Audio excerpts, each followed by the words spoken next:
Oke, selamat malam. Assalamualaikum warahmatullahi wabarakatuh. Berjumpa kembali Wong Ganteng Tegal ya. Seganteng serubah kalau setegal enggak ya. Apa kabar kalian? Masih kuat? Masih holding? Jangan sampai kalah dengan permainan bakat ram. Hajar terus, semangat, semangat. Yang cuan mana yang cuan? Nggak ada lagi sangkut. Yang sangkut pasti kejemput. Yang cuan mana yang cuan? Nggak ada. Yang sangkut pasti kejemput. Tenang ya, tidak ada yang sangkut di PP. Yang sangkut hanya yang beli di pucuk. 0,01 harga saya bahas sekarang 0,04 walaupun turun ya. Di bulan di awal Januari tahun 2024 harganya 0,01, sekarang 0,04 meningkat, apalagi ATH-nya 0,4. Jadi pada bulan Januari tahun 2024 harganya 0,01 terbang menjadi 0,4. Cuan semua, cuan semua. Yang sangkut itu adalah cuannya. Jangan ngibul deh. Banyak yang bilang sudah cuan 40 kali lipat, 20 kali lipat, 10 kali lipat. Fakta. Yang sangkut siapa Mas Bro? Yang tukang food. Yang sangkut siapa Mas Bro? Yang beli di pucuk. Siapa lagi Mas Bro? Waktu di murah gak percaya masuk PP, katanya koin kentut setelah tinggi 0,4 masuk. Itulah yang sangkut. Kalau grup Mas Bro, yang sangkut adalah cuannya. Modal sudah kembali. Semangat ya. PP laris manis, bukan koin ece-ece sembarangan karbitan, bukan. Dengan komunitas yang kuat, holder yang kuat. Mbah Katram suka PP, Mbah Ciset adopsi PP banyak, Mbah Elon suka PP, Vitalik juga beli PP. Nggak ngibul, Mbah Trump kaya dari PP, terjadi tahun 2024 ya. Black Rock kaya dari PP tahun 2024, triliunan koinnya dijual cuan. Apakah PP gak akan bermasa panjang? Akan bermasa panjang. Akan saya bahas di sini, kupas tuntas untuk kalian. Tapi kalian tetap dia riset sendiri dalam dunia kripto berisiko tinggi. Urusan masing-masing. Mas Bro tidak bertanggung jawab atas kerugian kalian, dan Mas Bro tidak bertanggung jawab atas kerugian kalian. Kok diulang? Karena apa? Semua tanggung jawab marketing margia masing-masing. Ya, kalian sudah pilih kripto, maka risikonya juga ditanggung. Akan saya kasih info hari ini yang full tentang BTC yang ditambang ternyata lebih sedikit daripada yang dibutuhkan akumulasi institusi. Akan saya bahas di sini. Penurunan 30%, titik balik lagi ke atas. Apa ini sudah bear? Belum. Ini hanya koreksi saja. Yang masanya 4 tahun diperpanjang 5 tahun. Setelah koreksi, bull besar belum. Bull besar di tahun 2026. Dan kemudian disusul dengan altcoin season. Barulah tahun 2027 bear. Baru bear. Ini belum pandangan saya. Kalian bisa percaya juga bisa tidak. Langsung saja. Yang cuan siapa yang cuan Mas Bro? Yang cuan belum ada. Yang ada sangkut Mas Bro. Yang sangkut itu kan cuannya. Ya, kalau bahas dari awal sangat sangkut. Ini ada koin yang kalian harus pahami, yaitu koinnya akan diadu antara XRP. Yang punya XRP ini perlu kalian ketahui. Ya, tapi ini pandangan saya ya, yang pahit-pahit, yang manis-manis. Kemudian BTC saya bahas sebelum kita membahas XRP lawan Link, Chainlink, bukan celeng. Kalau celeng itu kurang ajar tuh, kalau pas mau lebaran tuh disamarkan daging babi ya, nggak taunya daging, disamarkan daging sapi, nggak taunya ini hati-hati sebentar lagi lebaran daging ngeleng. Itu kacau memang konaho. Mohon maaf batuk. Langsung saya bahas bagaimana BTC akan pump kembali, Bitcoin kembali diminati institusi, apa dampaknya kawan-kawan. Cerot, kita langsung bahas di sini ya.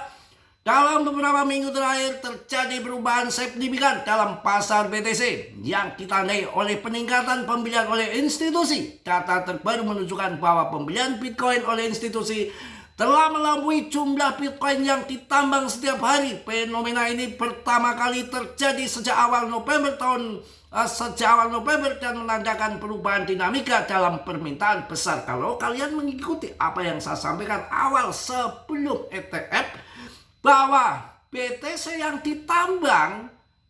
ditambang sedikit yang dibutuhkan itu lebih daripada 120% lebih. Apa yang terjadi waktu BTC harganya bear market saat di bawah 500 juta? Akan mantul besar-besaran. Saya udah ngomong waktu itu, nanti akan mantul masuk BTC. Ternyata 2,1 M terjadi di tahun 2025 yang katanya bear itu malah mengulang sejarah baru. 2,1 M ada di mana? Ada di tahun 2025 ya.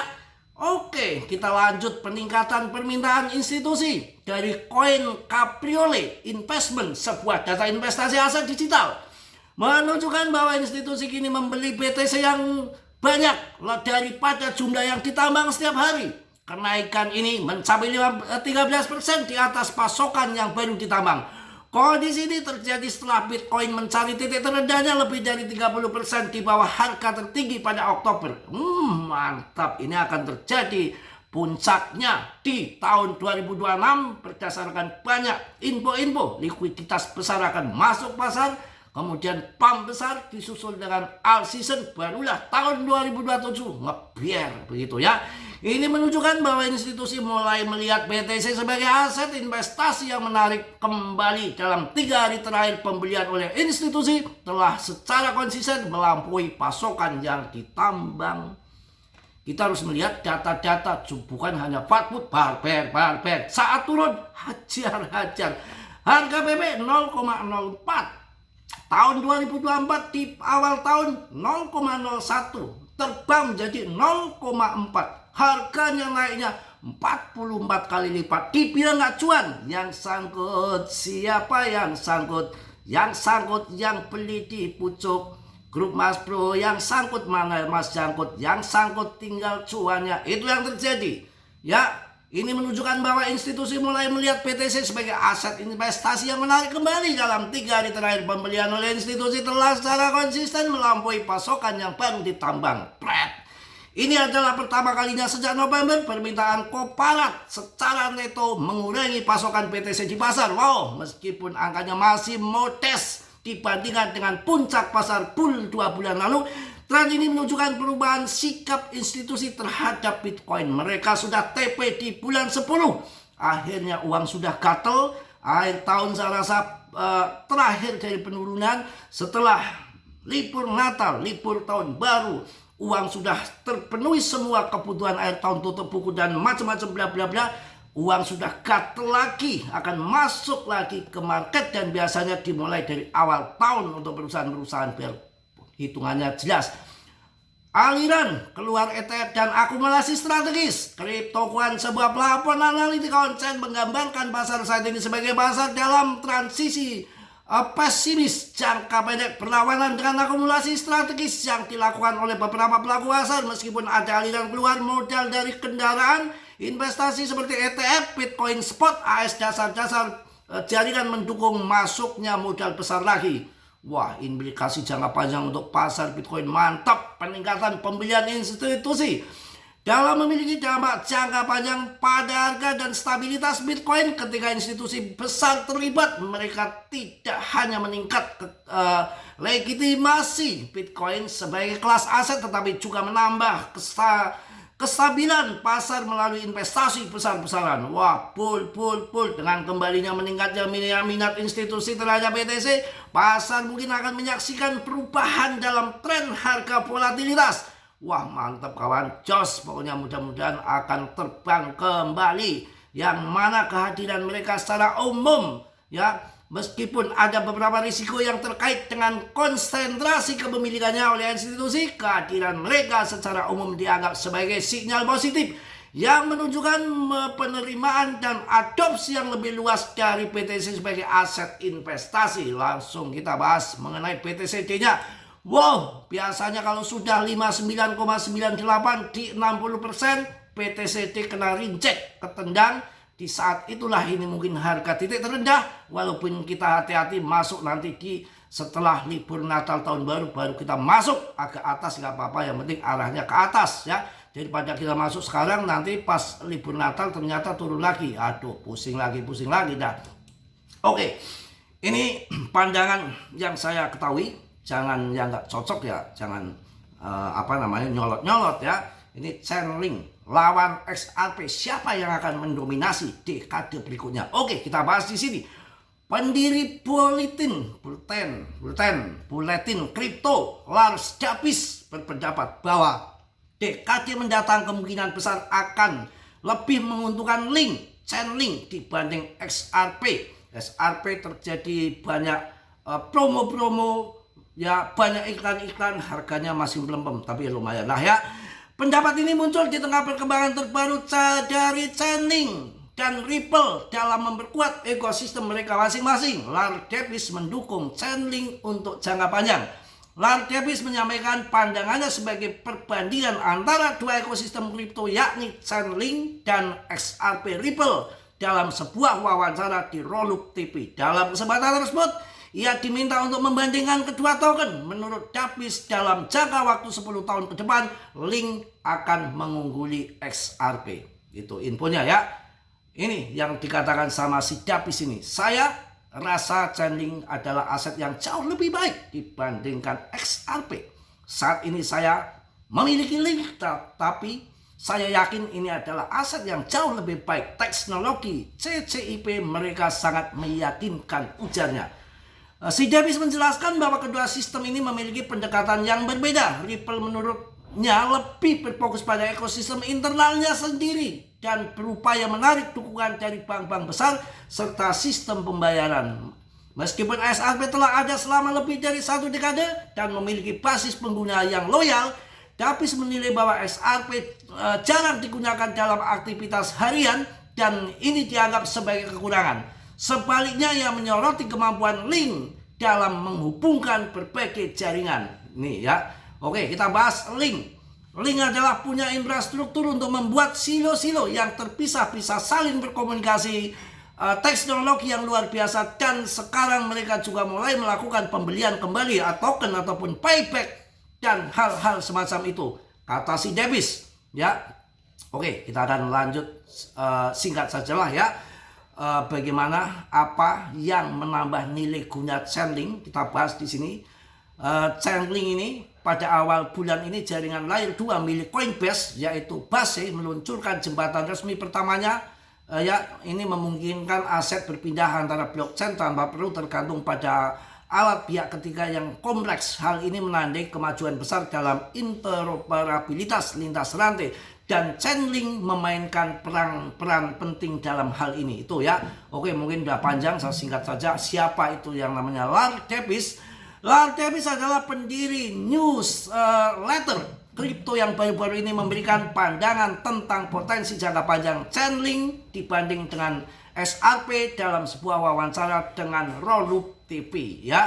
Apa peran dari Chainlink, blockchain Chainlink ya? Chainlink berfungsi sebagai infrastruktur yang memungkinkan berbagai blockchain untuk berkomunikasi dan memindahkan aset antara mereka yang meningkatkan interoperabilitas dan efisiensi dalam ekosistem blockchain. Udah ya, mungkin itu aja yang saya sampaikan di malam ini. Mudah-mudahan menambah ilmu untuk kalian semua. Yang cuan, siapa yang cuan? PP. Yang sangkut mana yang sangkut? Yang sangkut yang beli di pucuk ya. Untuk Clubhouse Bro bukan sangkut, tapi sangkutnya yang cuan saja karena dibahas masih harga murah.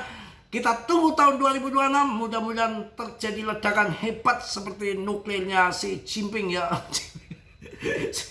si Mbak Trump itu yang paling bahaya, si Putin ya, ataupun si siapa itu yang namanya agak susah Korea itu, siapa namanya itu saya agak lupa, yang si punya Korea Utara itu ngeri itu si apa namanya, aduh lupa saya, ya begini kalau ingat si inilah, pokoknya itulah.